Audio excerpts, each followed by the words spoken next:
Hello and welcome. If you're a parent trying to do things a little differently, or maybe you're a social worker right there in the trenches with families, well, this explainer is for you. Today, we are diving into a skill that is so powerful it can honestly change everything. It's called reflective parenting. We're going to look at how we can build stronger, more resilient families, one thoughtful moment at a time. That feeling, we all know it, don't we? That moment when you open your mouth and your own parents' words just come out. Especially if you grew up with that strict, authoritarian kind of discipline. You find yourself reacting in a way that just doesn't sit right. It's not the parent you really want to be. But here's the good news. You are not stuck. Not at all. You have the power to choose a completely different path. All right, so here's our game plan. We're going to walk through 5 main sections. First, we'll talk about what it even means to break those old cycles. Then, we'll unpack the 4 main parenting styles to figure out where we're aiming. After that, it gets really practical with a toolkit you can use today. We'll apply it to some real-life situations and then wrap up by looking at the incredible long-term payoff for your family. Okay, let's jump in with the idea that holds this whole thing together, the power of reflection. This is the absolute foundation. Why? Because before we can change what we do, we first have to understand what we're thinking and what our child might be experiencing. This is how we make real, lasting change and build those secure emotional connections our kids absolutely need to thrive. So what is reflective parenting really? Well, putting it simply, it's about hitting the pause button. It's about seeing your child as a whole little person with their own thoughts and feelings and reasons for doing things, not just a set of behaviors that are making your life harder. It's the huge shift from reacting, like yelling, "Stop crying!" to getting curious about the human being in front of you and just wondering, what's making them so upset right now? Just look at this. Look at how a tiny shift in language changes absolutely everything. Let's say your kid throws a toy. The non-reflective reaction is all command, all judgment. It's a wall. But the reflective reaction, it opens a door.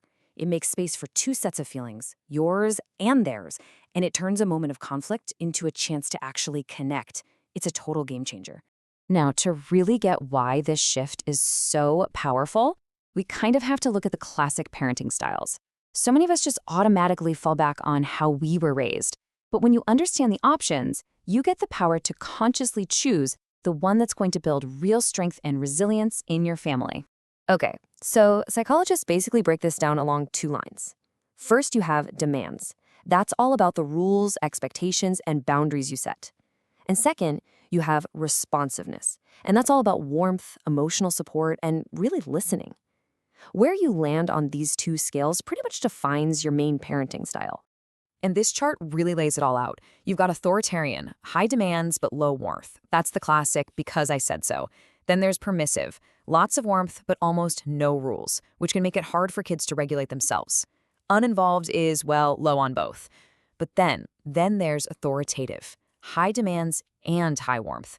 This is the sweet spot. It's firm, but it's fair.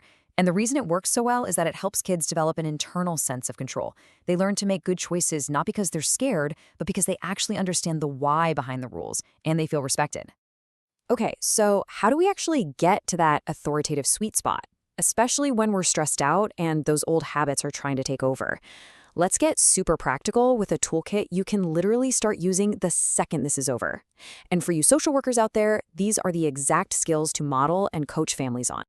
Here they are, 4 simple but incredibly powerful moves to break that cycle of just reacting. Think of these as your secret weapons for those high-stress moments. We've got the 10-second pause, the wonder statement, name it to tame it, and repair quickly. Let's break down each one. This might be the most important step of all. Seriously, when you feel that heat rising, that urge to just yell, stop. Just stop. Count to 10. It feels simple, but what it does is it gives your nervous system a second to calm down. It creates this tiny little bit of space between the trigger and your response.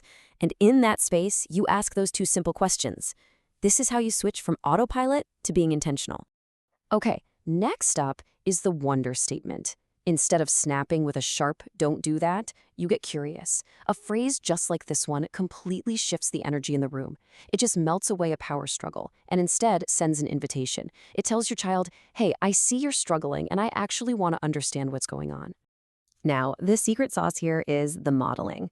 When you name your own feeling out loud, you're showing your child that emotions are normal, they're manageable, and when you name theirs, you're literally handing them the words to build their own emotional vocabulary. You're teaching emotional intelligence in real time, right when it counts the most. And finally, repair. Look, we're all human. We're going to mess up. We will slip back into old habits. The goal isn't perfection, it's connection. And going back to your child later and apologizing, that models accountability. It teaches them that relationships are strong enough to survive mistakes. A good, honest repair can actually make your bond even stronger than it was before. Okay, so we've got the theory, we've got the tools, now what? Let's take them out for a spin in those everyday moments that really test our patience. You know the ones I'm talking about, like the classic bedtime battle. Oh, we have all been here.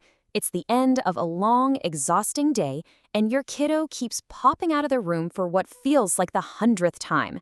Your first instinct might be to just get loud and lay down the law.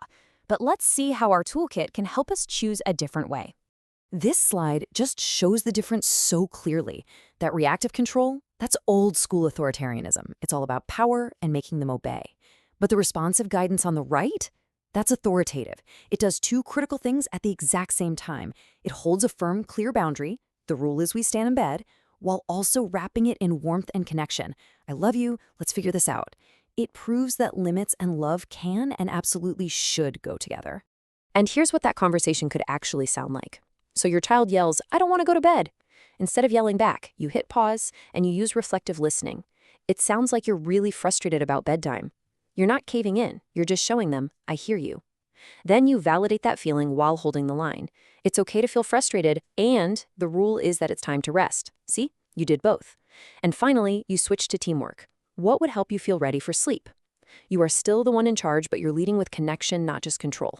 These little daily moments, they might feel small, but believe me, they add up. When we consistently choose to be reflective and connect, instead of reacting and controlling, we are building something so profound and so lasting for our families.